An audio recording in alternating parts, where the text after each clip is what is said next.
Hello hello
hello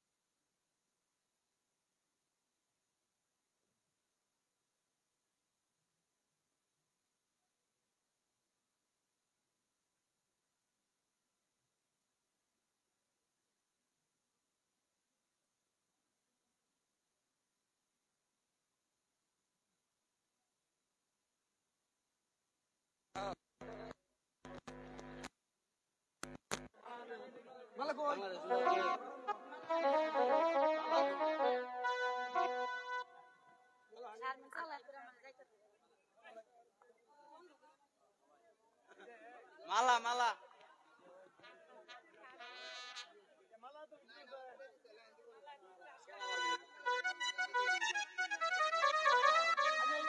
Anwar ভাই এদিকে আসেন। বারবার ক্যামেরার লাইন খুলে দিতেছে কে, কারণটা কি?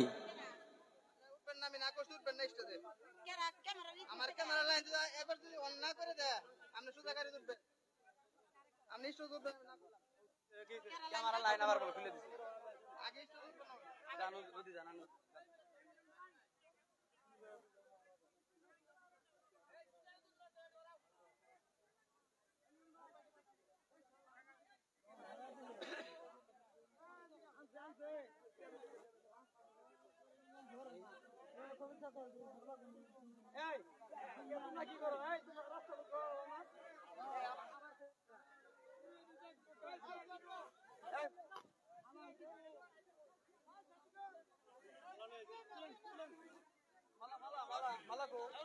মালা নেই, মালা গো মালা নিছে।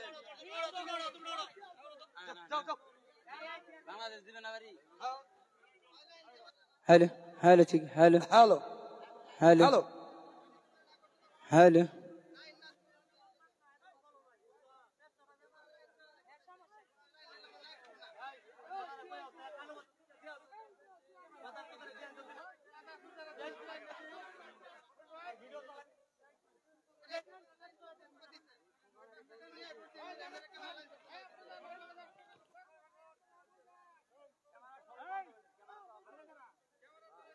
দরকার নাই, ভিডিও দেখি।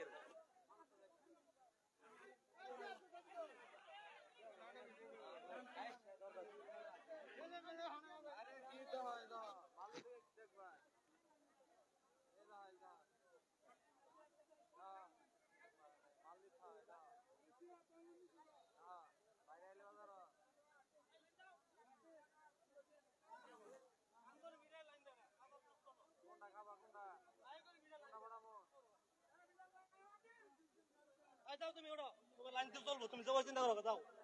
ওরে পিক মুই তো আবার গেলাম, আমি পিক মুই, তুমি যাও।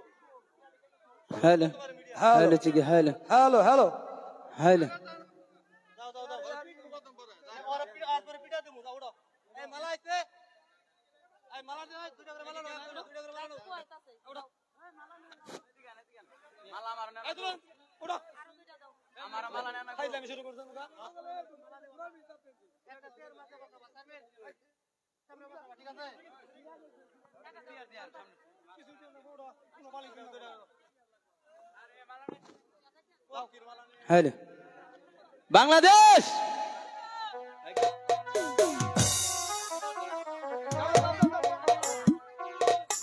দেশ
করে শুনবেন গান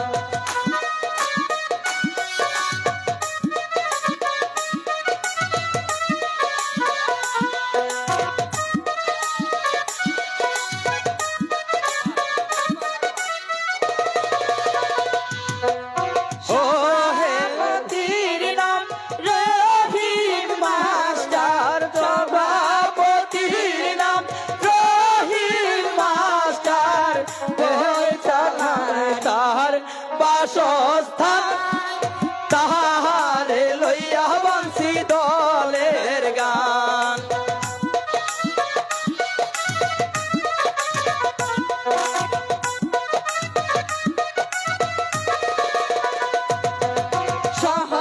সভাপতি আব্দুল সামাদ সভাপতি আব্দুল সামাদ মির্জাপুর তার বাসস্থান তাহারে লইয়া বংশী দলের গান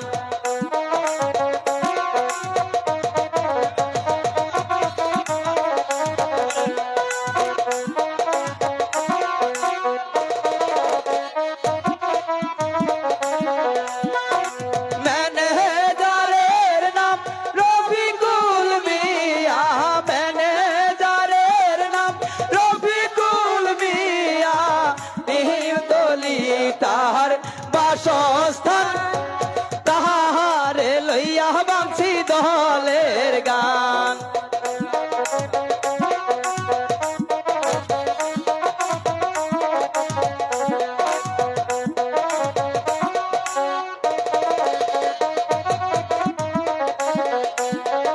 সহ ম্যানেজার ইব্রাহিম ভাই সহ ম্যানেজার ইব্রাহিম ভাই কাহালা পাড়া তার বাসস্থান তাহারে লইয়া বংশী দলের গান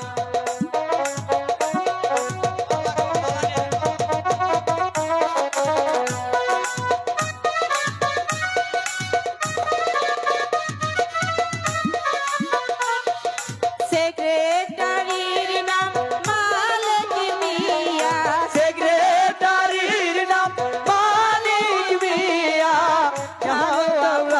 তার বাসস্থান তাহারে লইয়া বংশী দলের গান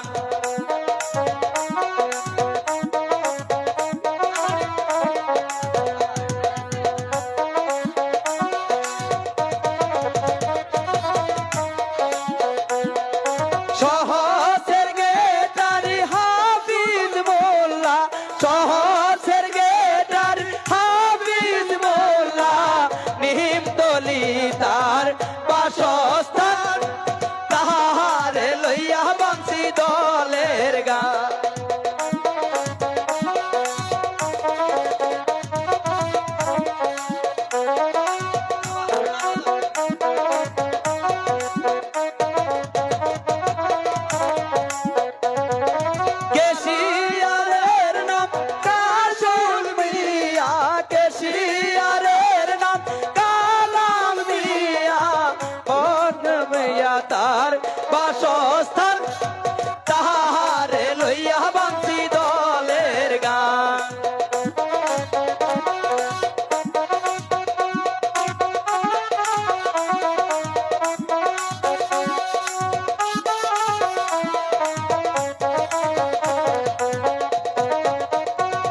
লইয়া তার বাসস্থান তাহারে লইয়া বাঁশি দলের গান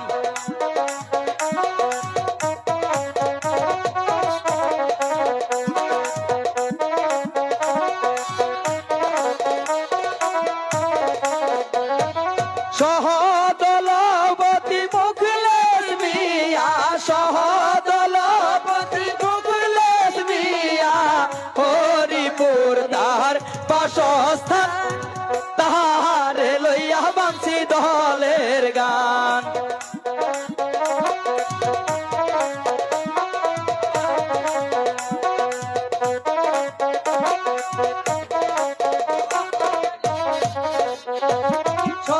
সহদলপতি মুখলেশ মিয়া সহদলপতি মুখলেশ মিয়া হরিপুর তার বাসস্থান তাহারে লইয়া বাঁশি দলের গান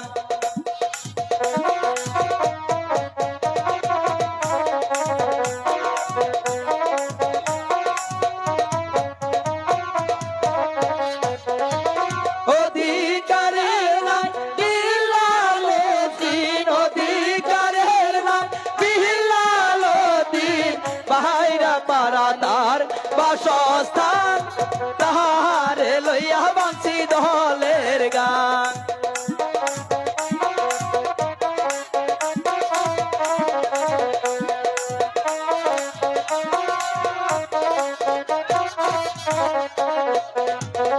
অধিকারের নাম বিল্লালউদ্দিন অধিকারের নাম বিল্লালউদ্দিন খালি তাহার বাসস্থান তাহারে লইয়া বাঁশি দলের গান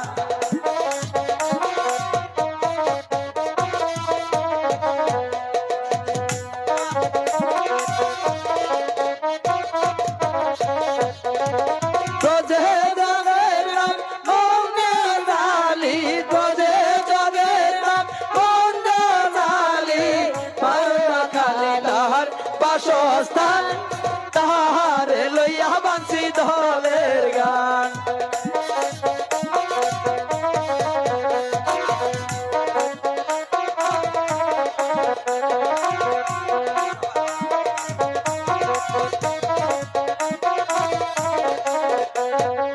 উদ্দকের নাম জামালউদ্দিন উদ্দকের নাম জামালউদ্দিন শেখ বাড়ি তাহার বাসস্থান তাহারে লইয়া বাঁশি দলের গান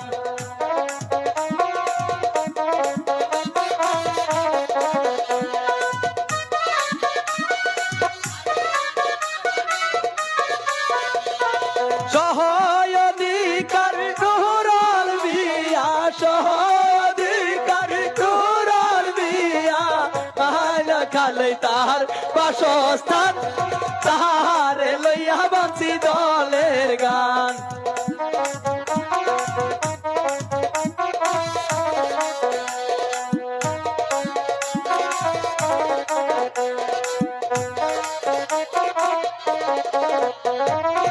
পরিচালকের নাম মহিমিয়া পরিচালকের নাম মহিরুদ্দিন বারুয়া খালি তার বাসস্থান তাহারে লইয়া বাঁশি দলের গান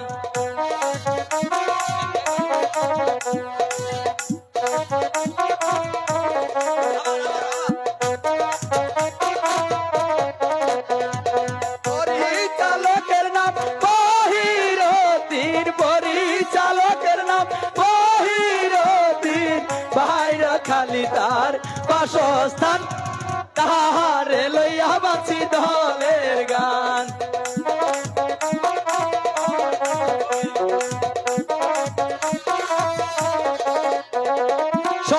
সহপরিচালক কবির হোসেন সহপরিচালক কবির হোসেন বাহারা খালি তার বাসস্থান তাহারে লইয়া বাঁশি দলের গান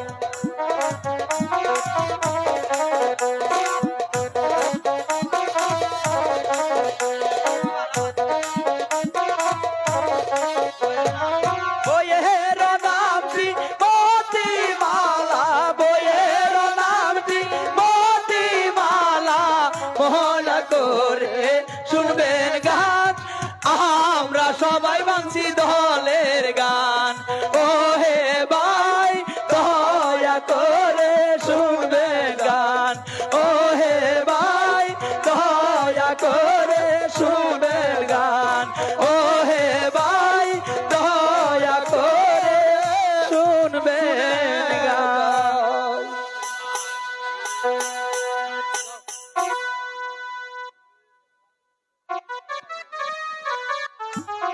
সুপ্রিয়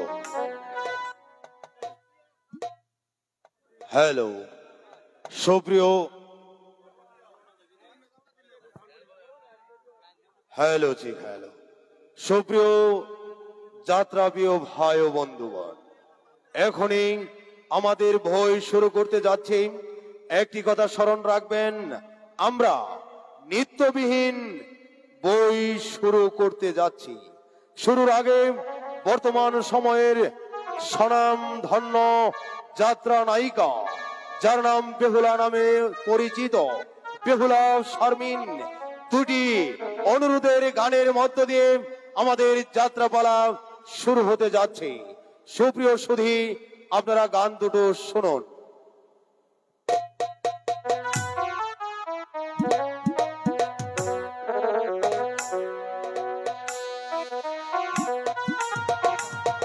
হ্যালো হ্যালো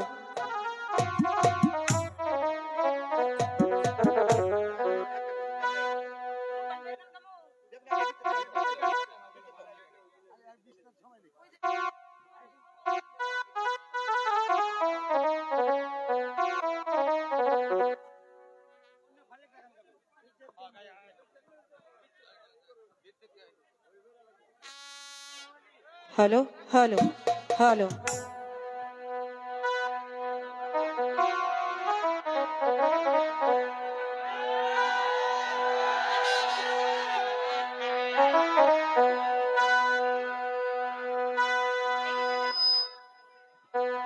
হ্যালো হ্যালো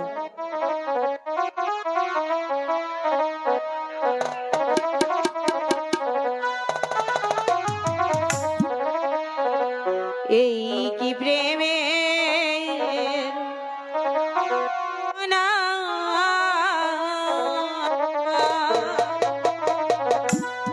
প্রেমে শিখাইয়া ছাইরা গেলি রে ওরে বন্ধু ডাকিলেও নহনা রে আমার এই কি প্রেমের পাহনা রে ছিল বুঝি এই কি প্রেমের পাওনা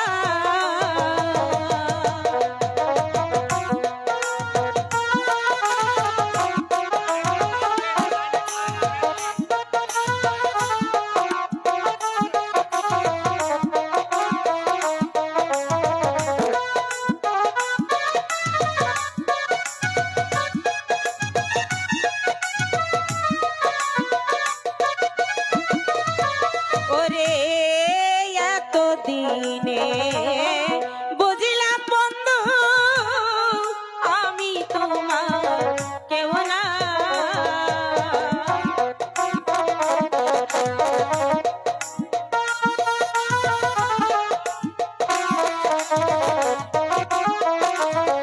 ওরে এত দিনে বুঝলাম বন্ধু আমি তোমার কেউ না আমারে ভাসাইয়া গেলি রে বন্ধুর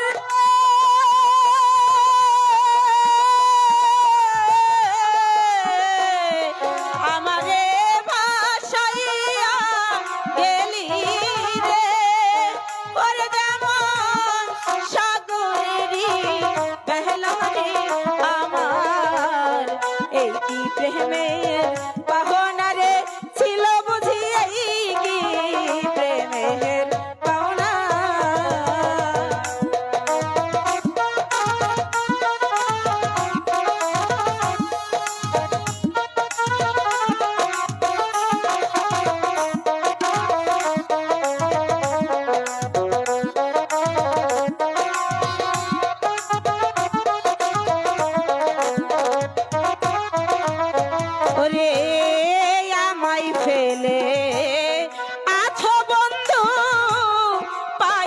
ভুলবি চাহনা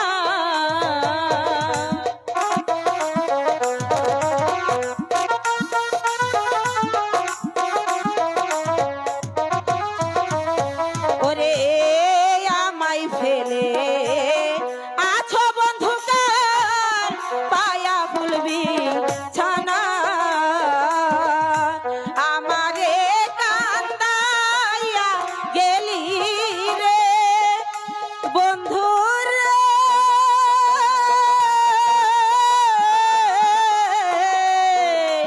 আমারে কান্দাইয়া গেলি রে ওরে বন্ধু আমি কি মানুষ না রে আমার এই কি প্রেমের পাহনা রে ছিল বুঝি এই কি প্রেমের পাহনা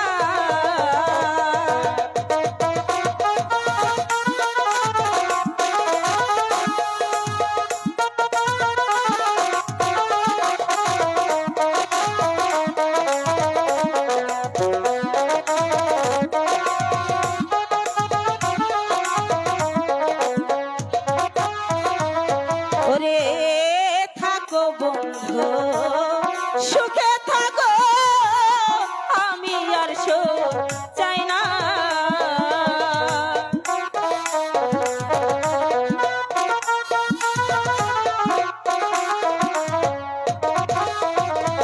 ওরে থাকো বন্ধু সুখে থাকো তুমি আমি আর সুখ চাই না মনে চাইলে একবার দেখা যায় রে বন্ধুর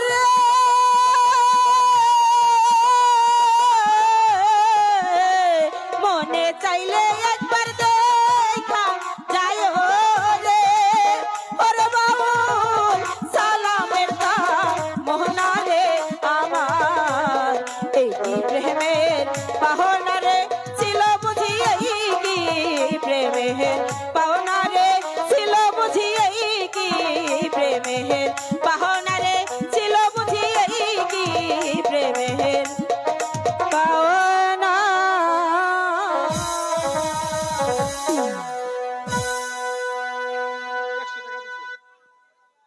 এই জায়গা ওটা কালাম ভাই, আপনি যেখানে থাকেন তাড়াতাড়ি আসেন। আসছেন? আসছে। আপনি দেখেন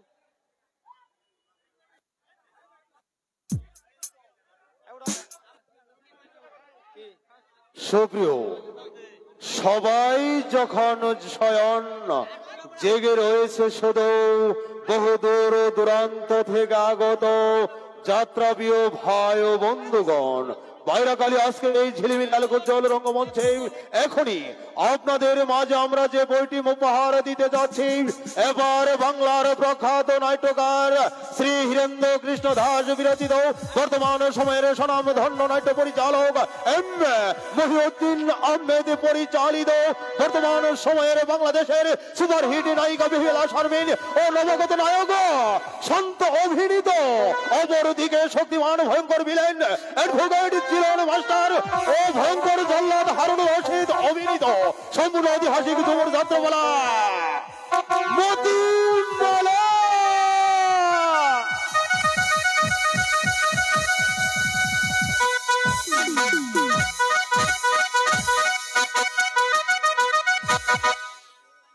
আমি এই বিশাল কাঞ্চনপুর রাজ্যের মহান অধিপতি, আমার ইঙ্গিতে লাখ লাখ প্রজার ওটা বাসা করে, তবু আজ আমার প্রাণের একটু শান্তি নেই। এক এক করে ৬০-৬০টি সন্তানের পিতা হয়েও আজ আমি সন্তান শোকে জর্জরিত। আমার রাজবংশে প্রদীপ জ্বালাবের মতো একটি সন্তান আমি রেখে যেতে পারলাম না। ওগো খোদা মেহেরবান, তুমি আমাকে একটি জীবিত সন্তান দাও। আমি যে এই সন্তান সুখা সহ্য করতে পারছি না, কিছুতেই সহ্য করতে পারছি না।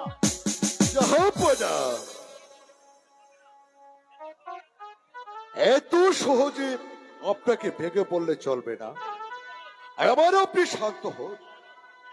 না না উজির সাহেব, আমি যে আর ধৈর্য ধরতে পারছি না।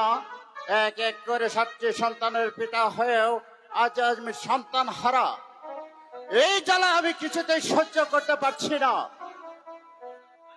আইতে মৌত একজনের হাতে জাহাপনা, এতে মানুষের কোনো হাত নেই। এবার আপনি বিচলিত না হয়ে বিশ্রাম নিন। আমি হলপ করে বলতে পারি, শান্ত। এবার বেগম শান্ত সাহেবা কিনা? জীবিত সন্তান লাভ করবে। অপরটা শান্ত, তুই কিনরুমা হই। বেশ, বেগম রোশনার এই সংকটময় মুহূর্তে আমি যে বিশ্রাম নিতে পারছি না ওজির সাহেব,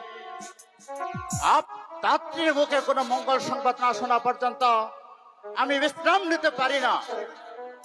তবু রাত অনেক হলো জাহাপনা।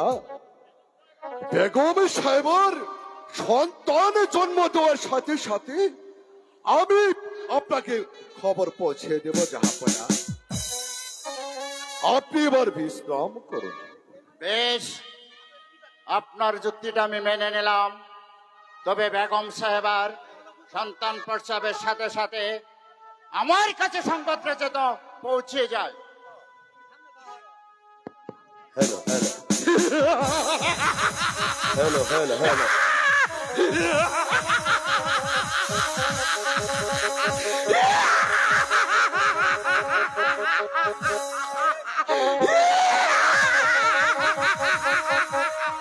সন্তানের আশায় বাচ্চা দৌসা আজ পাগল। হয়তো জানে না এই আশা বদলা বেঁচে থাকতে তার আশা কোনো দিন পূর্ণ হবে না। তার সাথী নবজাত যেভাবে দুনিয়ার বুক থেকে একটি করে হত্যা করেছে, সেভাবে এবারের সন্তানটিও আমি তাই করব।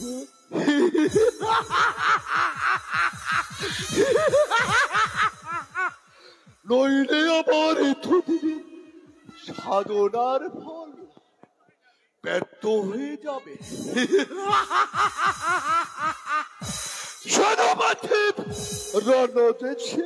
আমাকে আমাকে কিসের জন্য স্মরণ করেছেন উজির সাহেব? দাত্রীকে কি রাজি করেছ? জি হ্যাঁ উজির সাহেব, দাত্রীকে আমি আজই করিয়েছি, কিন্তু দাত্রীর ভাবে আগের চেয়ে অনেক বেশি উজির আলা। অনেক বেশি? এবার এবার আমি তাকে 1,00,000 স্বর্ণবতা পুরস্কার দিব। তবু আমার কাজ হাসিল করা চাই। বেশ উজির সাহেব, এ নিয়ে আপনাকে ভাবতে হবে না। আপনি নিশ্চিন্ত থাকুন। যেমন করে হোক হলেন বলেন করেন কৌশলে আপনার কাজ আমি হাসিল করে দেব। কিন্তু কাজ যদি আমি হাসিল করতে পারি তবে তবে আমার লাভ উজির সাহেব। লাভ? বোখার মতো কথা বলো তুমি। তুমি তা জানো রণজিৎ, অথবা একটি আশা নিয়ে আমি দিন যাপন করছি। রাজাকে নিঃসন্তান রাখতে পারলে এই বিশাল কাঞ্চনপুরের সিংহাসনের বসবো আমি। যদি আমাদের প্রচেষ্টায় আমরা যদি জয় লাভ হতে পারি তাহলে আমি হব এই বিশাল কাঞ্চনপুরের অধীশ্বর। আর কথা তুমি হবে আমার পাতান উচিতে।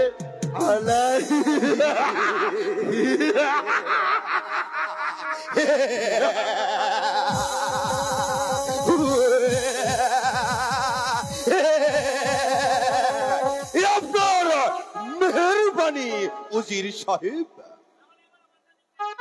তাহলে তুমি আর বিলম্ব না করে তুমি আমার কাজে এগিয়ে যাও, আগে যাও। তারপর কাজটি হাসিল করতে পারলে আমার ওয়াদা মতো তোমার কাজটি যদি আমি করে নিতে না পারি তাহলে তোমার বিছানে যায় আসবে, তাই তুমি করে নেবে। এই হলো আমার আদেশ।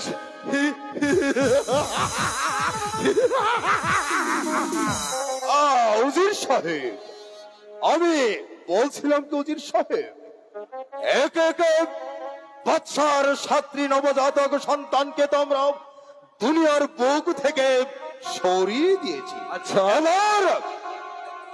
এবার বেগম সাহেবার যদি কন্যা সন্তান ভূমিষ্ঠ হয়, তাহলে বেগম সাহেবার কন্যা সন্তানকে নির্মম ভাবে হত্যা না করাটাই আমি ভালো মনে করি উজির সাহেব। এর কারণ বোকা উজির সাহেব, সেই কন্যা যখন ধীরে ধীরে বড় হবে, তখন আপনার একমাত্র পুত্র খসরুর সাথে বিয়ে দিলেই এই রাজ্য তো আপনারই হয়ে যাবে উজির সাহেব।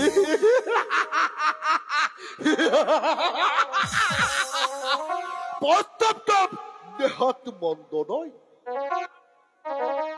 আর যদি ছেলে হয়, তাকে আমরা হত্যা করব না উজির সাহেব, করবে, কারণ আপনার পরামর্শে জীবনে এই সেনাপতি রণজিৎ সিংহ অনেক পাপ কাজ করেছেন, আর আমি কোন পাপ কাজ করব না উজির সাহেব। অন্য কৌশলে কাজ আমি হাসিল করে নেব উজির সাহেব। তা কেমন করে? যদি বেগম সাহেবের ছেলে হয়, এ নিয়ে আপনাকে ভাবতে হবে না উজির সাহেব। বেগম সাহেবা যদি ছেলে সন্তান ভূমিষ্ঠ হয়, তাহলে বেগম সাহেবার সেই ছেলে সন্তানকে আমরা কেড়ে নিয়ে অন্য একটা প্রজার মেয়ের সাথে বদল করে দেব। কি সম্ভব?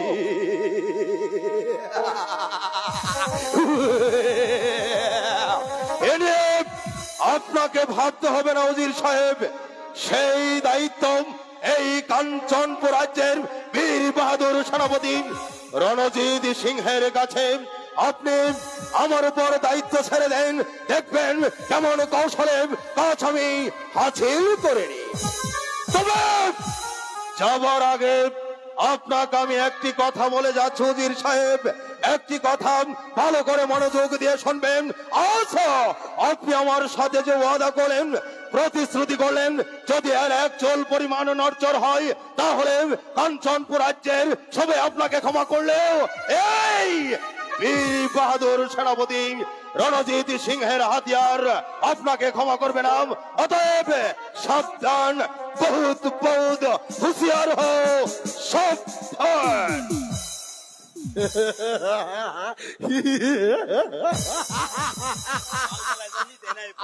তাই তো করতে হবে রণজিৎ, কারণ তোমার কাজের উপর নির্ভর করছে আমার ভবিষ্যৎ ভবিষ্যৎ ভবিষ্যৎ।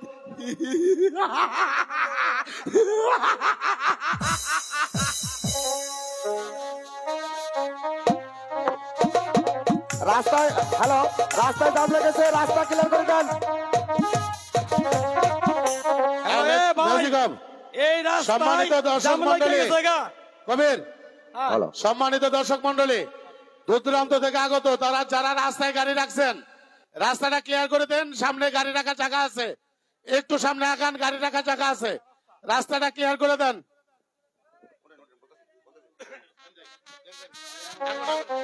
আগুন, আগুন, আগুন। হ্যালো, চলছে চলছে চলছে। এই গ্রামের অনেকগুলো ঘর আমি জ্বালিয়ে পুড়িয়ে ছারখার করে দিয়েছি। এবার পোড়াতে হবে শুধু কাশেম আলীর ঘর।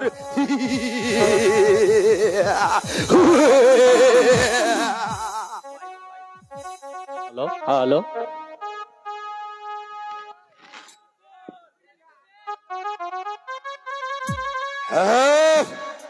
এভাবে আমাকে থেমে থাকলে হবে না। যেমন করে হোক, যেভাবে হোক, কাশেম আলীকে খুঁজে বের করতে হবে, তা না হলে আমার মনের আশা যে পূর্ণ হবে না। কাশেম আলী, আগুন, আগুন।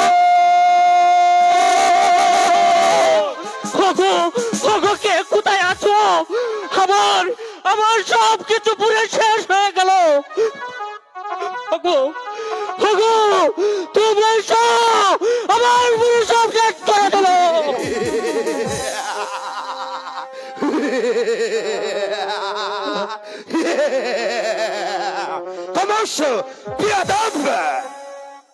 না না না না সেনাপতি, আপনি আমার সর্বনাশ করবেন না। আমার যে সব কিছু শেষ হয়ে গেল, আপনি আমার দয়া করুন সেনাপতি মশাই।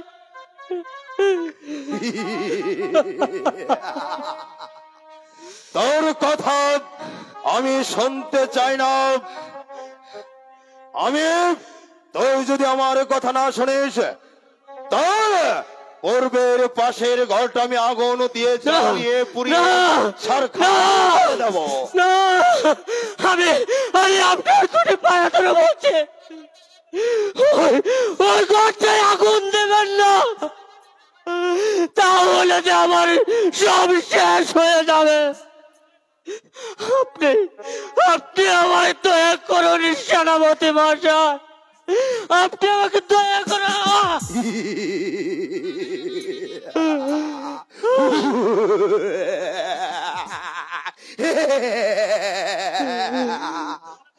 তাই নাকি? তাহলে বল, ওই ঘরে কে আছে কাশেম আলী?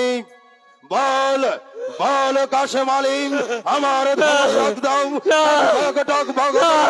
যতক্ষণ পর্যন্ত না বললি, ততক্ষণ পর্যন্ত আমার হাতের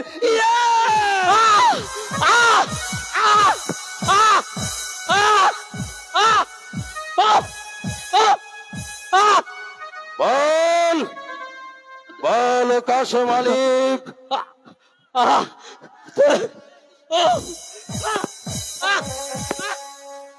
এখনো সময় আছে কাশেম আলী, বল ওই ঘরটা থেকে আছেন। হাতের চাবুকের আঘাতে তোর দেহটাকে আমি ক্ষত বিক্ষত করে দেব। ওই ঘরটাতে কিছুক্ষণ আগে আমার আমার একমাত্র কন্যার সন্তান জন্ম নিয়েছে। তাই নাকি?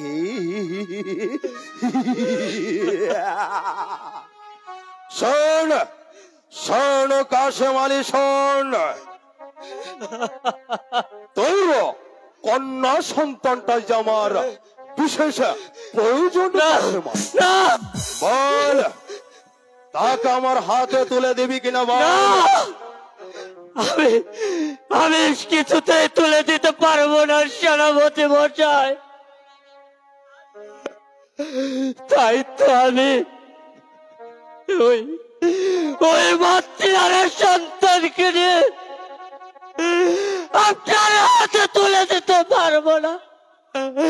আপনি আমায় ক্ষমা করো। ক্ষমা?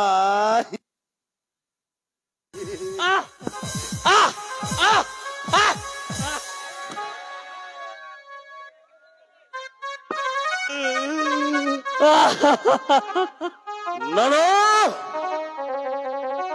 ক্ষমা তুই পাবি না যতক্ষণ পর্যন্ত তোর ওই কন্যা সন্তানটা আমাকে দান না করবি, ততক্ষণ পর্যন্ত আমার হাতের চাবুক চলবেই চলবেই।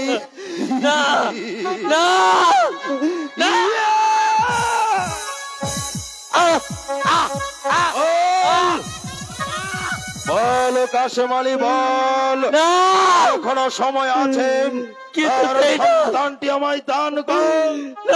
দয়া করো, আমি কিছুতেই মা বলা মেয়েটাকে আপনাদের হাতে তুলে দিতে পারবো না।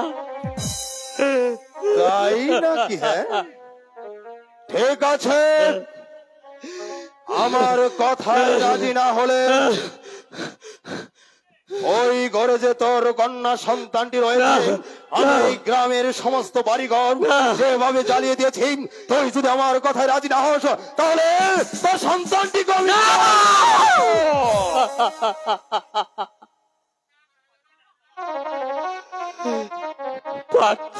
সেনাপতি মশাই,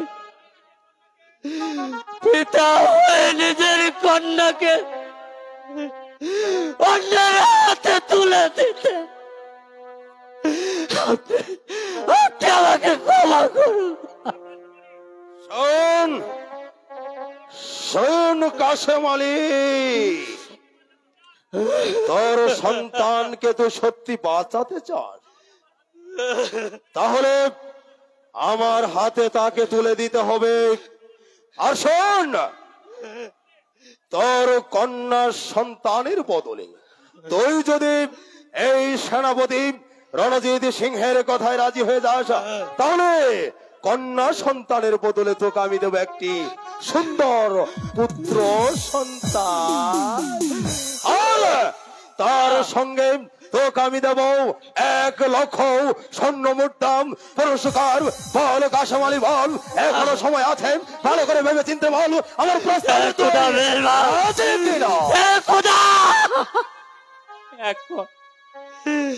এখন আমি কি করব?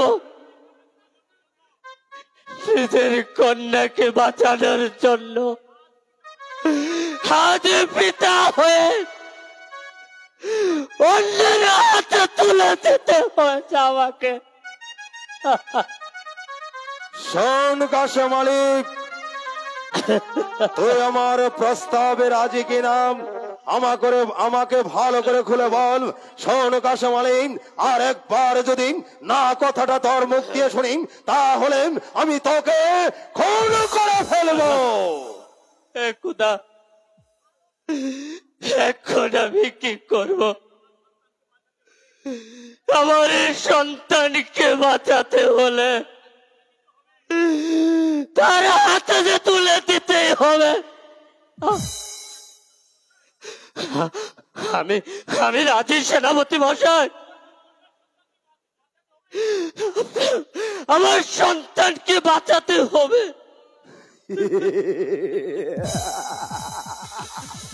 সাবাস সাবাস কাশেম আলী, এই তো আমি চেয়েছিলাম।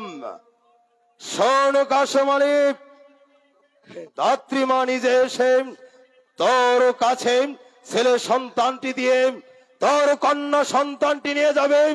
একটি কথা ইয়াদ রাখিস, তুই আমার কাছে যে কথাটা স্বীকার করলি, আমি চলে যাবার পর যদি কোনো চক্রান্ত করস, অন্য কোনো কাজ করার চেষ্টা করস, তাহলে এই সেনাপতি রণজিৎ সিংহের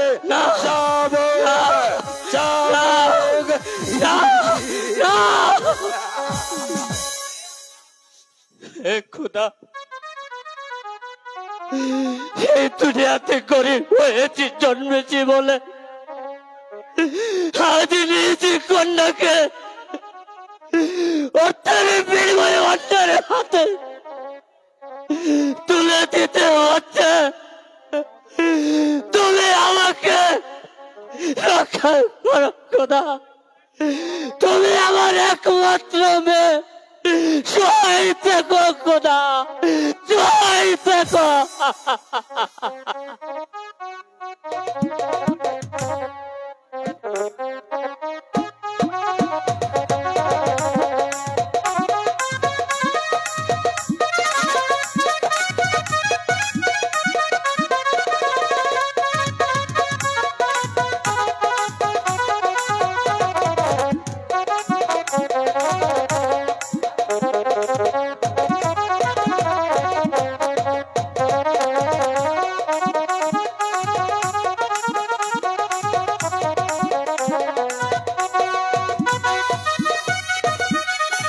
সেনাপতি রণজিৎ সিংকে পাঠিয়েছি কাশেম আলী বাড়ি, সে এখনো ফিরে আসছে না কেন?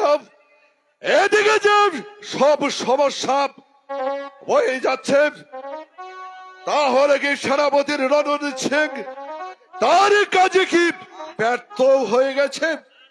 না না না, তাকে ব্যর্থ হলে চলবে না। তাহলে যে আমার সকল আশা ব্যর্থ হয়ে যাবে।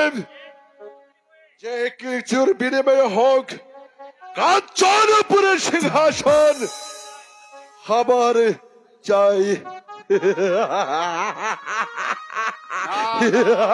সাহেব, আর যে আমার চোখে ঘুম আসছে না, যেমন জানি এক অশিব ইঙ্গিত আমাকে গ্যাস করে খাচ্ছে। আজ আমার এমন হলো কেন? এ আপনার মনের কল্পনা জাহাপনা। আপনি দেখে নেবেন জাহাপনা, এখনই হয়তো বেগম সাহেবার সন্তান প্রসবের সংবাদ এসে পৌঁছেবে। হ্যালো, সংবাদ সংবাদ শুভ জনাব। এ সংবাদ সেনাপতি? জনাব, আপনার বেগম সাহেবা কন্যা সন্তানের জননী জনাব। আলহামদুলিল্লাহ। ওগো খোদা, সত্যি তুমি আজ আমার প্রতি চোখ তুলে চাকালে, তাহলে আমার কাতর আত্মনাদ তোমার কর্ণগোচর হয়েছে। উজির সাহেব, আজ আমি কন্যা সন্তানের পিতা, তাই এই আনন্দময় মুহূর্তে ঘোষণা করছি, আজ থেকে 3 দিন আমার রাজকুল উন্মুক্ত থাকবে। আমার রাজকোষ থেকে 1 লক্ষ স্বর্ণ মুদ্রা এই কাঞ্চনপুর রাজ্যের গরিব দুঃখীদের মাঝে আপনি বিতরণ করে দিবেন। আপনার আদেশ আমার এ উত্তম কথা জনাব। তবে সেই নবজাত শিশুর কি নাম হবে জনাব? তাই তো আমি ভাবছি, আপনি বলুন উজির সাহেব, তার কি নাম রাখা যায়? তার নাম আমি ঠিক করে রেখেছি জনাব। তার নাম হলো সহজাদী মালা। মালা? বাহ, চমৎকার নাম। আপনি রাজ্যময় ঘোষণা করে দেন, আজ থেকে নবাব দাউদ শাহ কন্যার সন্তানের পিতা, আর সেই কন্যার নাম হলো শাহজাদি মালা।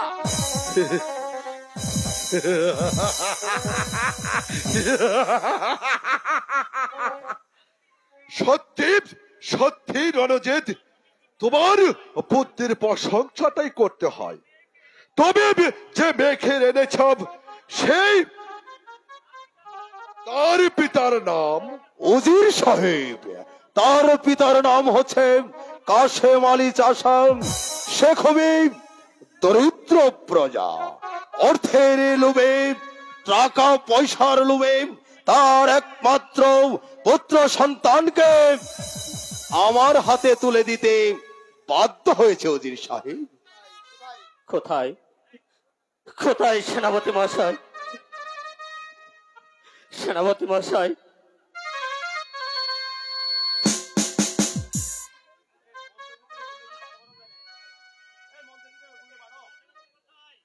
শোনেন সেনাপতি মশাই, আমার বকশিস কোথায়? পাবে কাশেম আলী, পাবে। তোমার বকশিস তুমি নিশ্চয়ই পাবে কাশেম আলী। তার পূর্বে কি পেয়েছ তুমি? কন্যা সন্তানের বদলে পুত্র সন্তান কাশেম আলী। হ্যাঁ হ্যাঁ, পেয়েছি। ধাত্রীমা নিজেই আমার হাতে তুলে দিয়ে গেছে, কিন্তু আমি ভাবছি ও হচ্ছে নবাব পুত্র, আর আমি এ নিয়ে তোমাকে ভাবতে হবে না কাশেম আলী। এখন থেকে এই নবাব পুত্র থাকবে তোমার কাছে, আর নবাব কন্যা থাকবে বেগম সাহেবার কাছে। কিন্তু সাবধান কাশেম আলী, আর যদি আমাদের ষড়যন্ত্রের কথা কোনদিন ফাঁস হয়ে যায়, তাহলে তোমার আর আমার কাঁধে কিন্তু কারো কাঁধে আর মাথা থাকবে না। অতএব সাবধান কাশেম আলী। আমি জীবন দিতে রাজি আছি, তবু এই গোপন ষড়যন্ত্রের কথা আমার মুখ দিয়ে কোনোদিন বের হবে না। সাব্বাস কাশেম আলী, তুমি সুন্দর কথা বলেছ। এখন আমার কথাগুলো সব তুমি মনোযোগ দিয়ে বুঝেছ। এজন্য তোমার প্রতি আমি খুশি হয়ে তোমাকে দিলাম 1 লক্ষ স্বর্ণ মুদ্রা। ভালো করে চেয়ে দেখে নাও। খোদা মেহেরবান, তোমার দয়ার শেষ নেই। তাই তো আজ বুদ্ধির জুড়ে পেয়েছি বাচ্চার এই ছেলে সন্তান, বাচ্চার এই ছেলে সন্তান।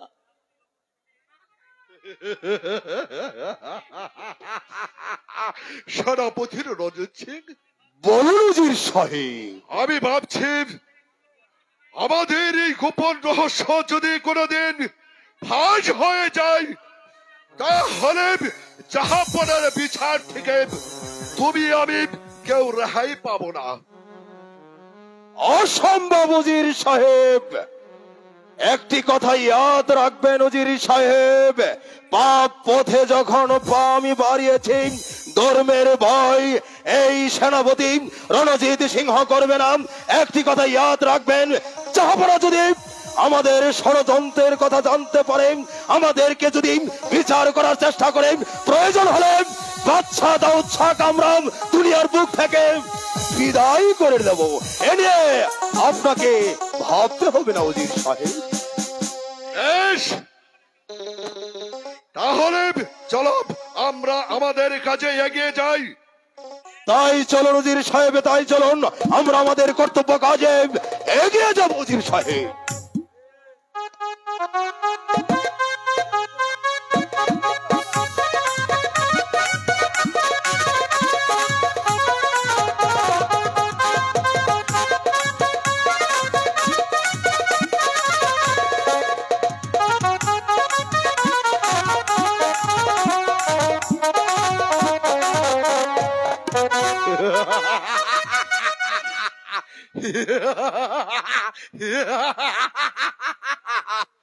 আবার সেনাপতি রণজিৎ সিংহে সরাতে পারবে।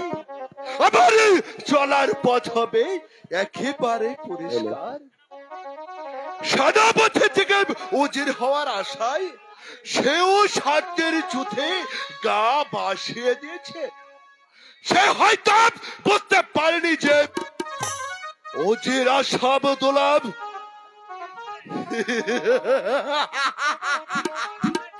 উজির হওয়ার অনেক পূর্বে আমি তাকে পৃথিবী থেকে বিদায় করে দেব।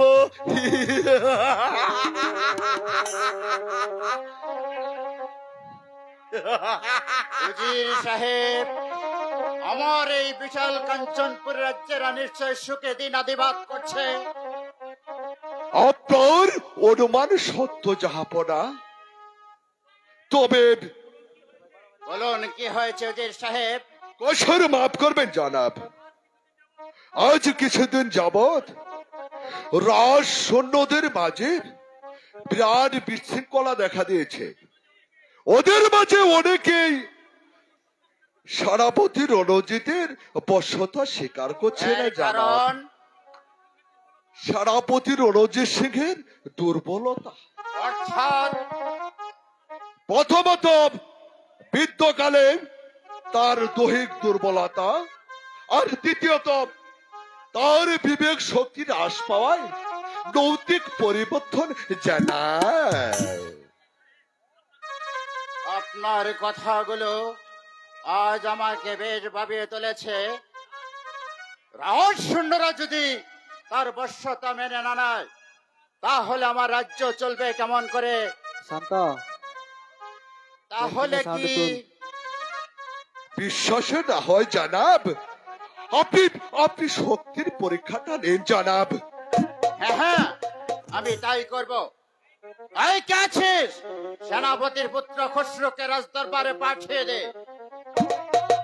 বন্দর সালাম শাহী দরবারে পৌঁছে আলিজা। বলুন সম্রাট, আমাকে কিসের জন্য স্মরণ করেছেন সম্রাট?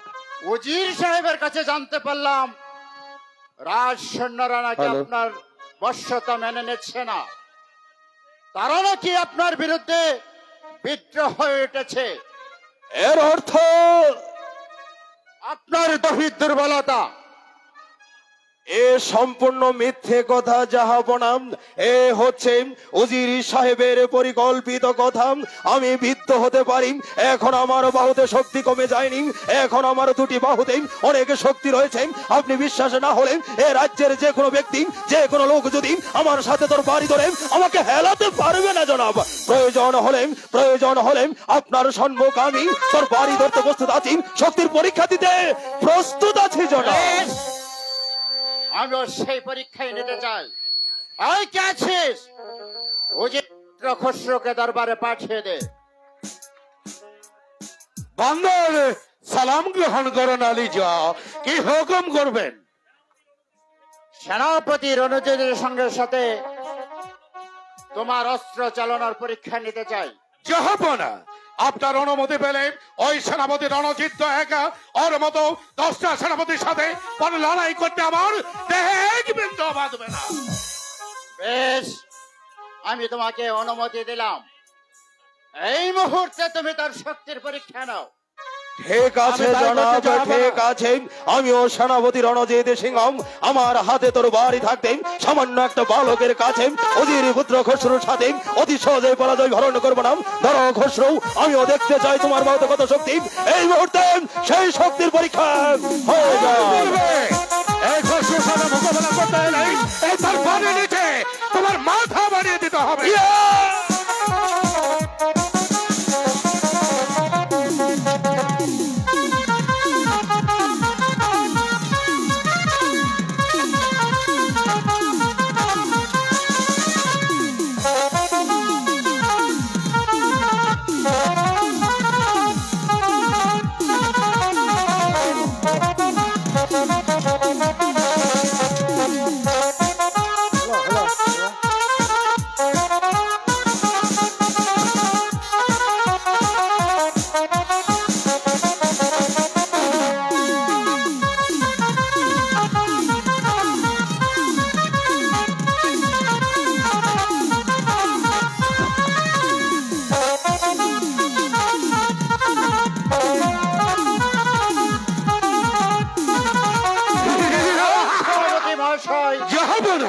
অস্ত্র তুলে নেন হাতে।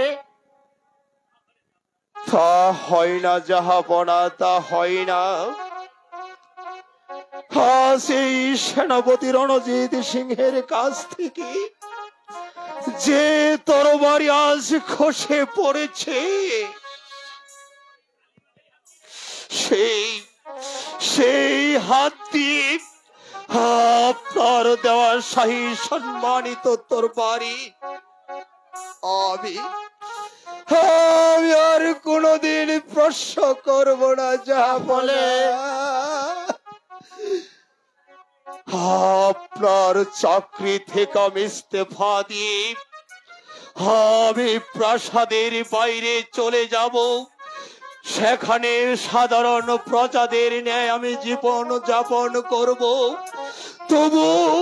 তবু উজির পুত্র সামান্য একটা খসরুর সাথে পরাজয় করে সেই পরাজয়ের গালি নিয়ে আপনার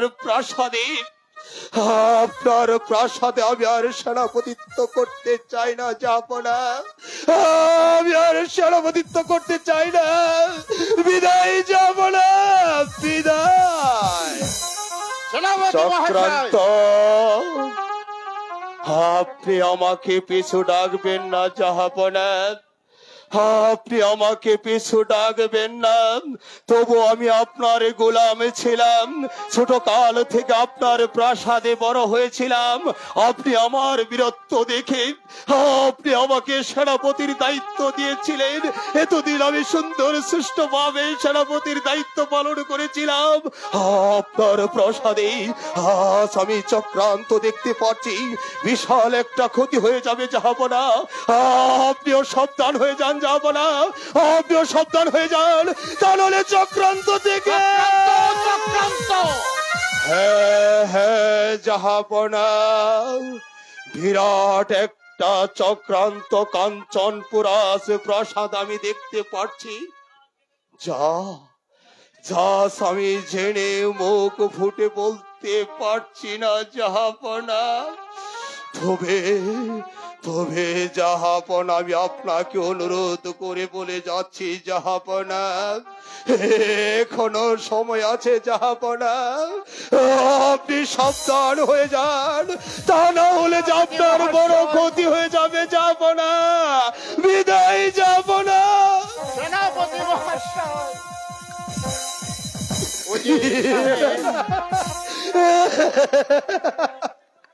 সেনাপতির কথাগুলো সত্যি আজ আমাকে বেশ ভাবিয়ে তুলেছে।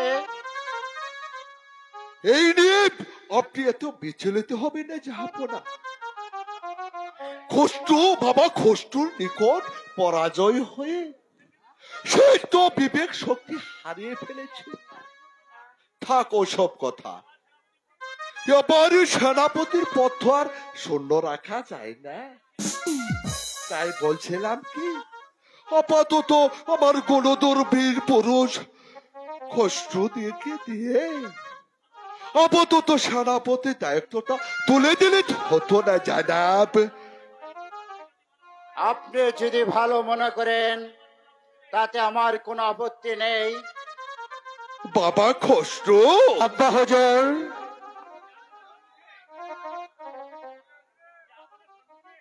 জাহাপনার সম্মুখে তোমার হাতে তুলে দিলাম এই সম্মানিত তরবারি।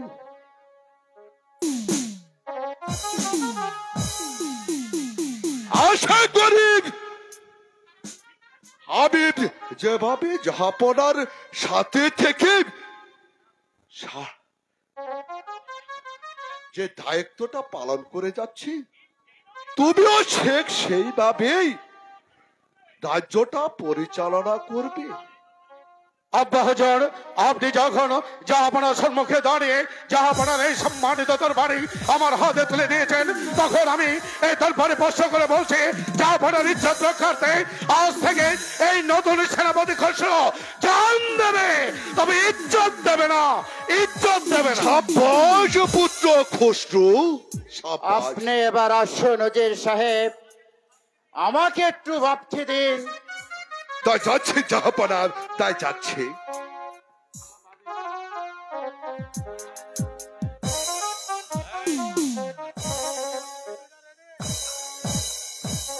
সেনাপতি যেন কিসের এক ইঙ্গিত দিয়ে গেল। তাহলে কি নবাব মহলে কোন ষড়যন্ত্র চলছে? ওগো খোদা মেহেরবান, বিচারে যদি আমি কোনো ভুল করে থাকি তাহলে তুমি আমার অপরাধ ক্ষমা করো।